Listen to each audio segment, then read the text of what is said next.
Welcome to Subramani. One longish email which I got was asking me about the impact of the pandemic on women. We have largely seen that women may be aware that they need to have more money for retirement and all that. That awareness may be there, but their ability to put more money into savings and retirement planning is not always as high as the man of the house.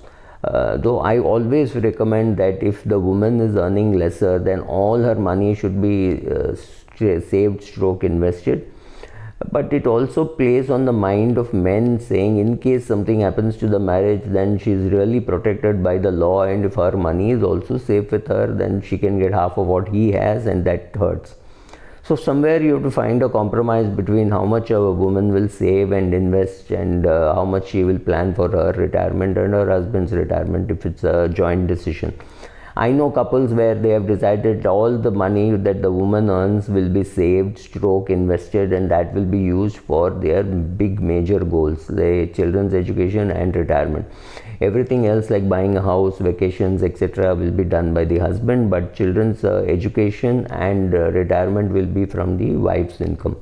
Fine, whatever works is fine. But what happened during the pandemic was some of this came to the fore because women have always been providers.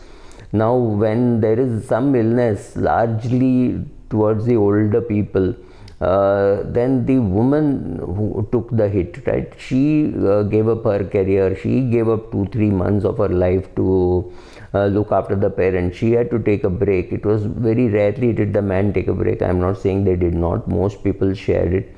But I know people from various professions, including journalism, etc., who had to take the break. They had to be the caregiver. They become the caregiver, whether it is her parents or whether it is her husband's parents, right?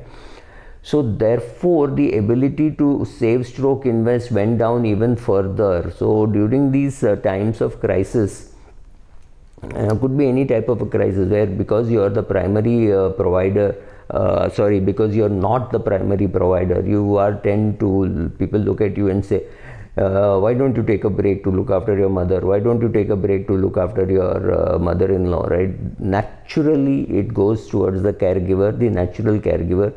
The caregiving stress increase during these times of pandemic. Obviously, whenever there is something like this and somebody requires, and people have required 2 months or 3 months of hospitalization, and maybe then after that 1 more month of recovery at home.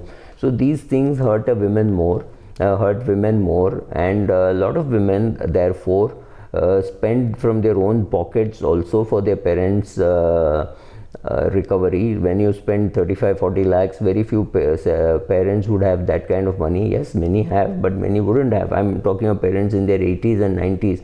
May not have had that kind of money. They may have had a pension, yes, but they would not have had so much of principal available, right? So there are people I know who stay in their with their children because they don't have a house of their own, which means these children are not going to inherit anything, but they're going to look after their parents. And therefore at some stage, if you think self-respect is important, etc., you need to cut down your current consumption and dramatically increase your retirement savings. So women, please understand that if you lose your husband and if you have to live for 10-15 years, you need to understand cooking, you need to understand your finances, you need to understand that as a caregiver you're losing out on time and compounding money and the time for the money to compound. You're giving up all this, so please be careful while giving up. I'm not saying there can be a financial compensation for looking after a parent at home, but it is better that you understand all this before you take these decisions. Make sure that if you are taking time off to look after your mother, your father, your in-laws, whatever, make sure all the cash flow comes from their respective pockets, not necessarily from your pocket, especially if they can afford it. I know many people who can afford it and wouldn't mind, but don't be very brave. You have to create your own corpus, and I'm not doing this on 8th of March. I think this is true for every day of your life. Thank you.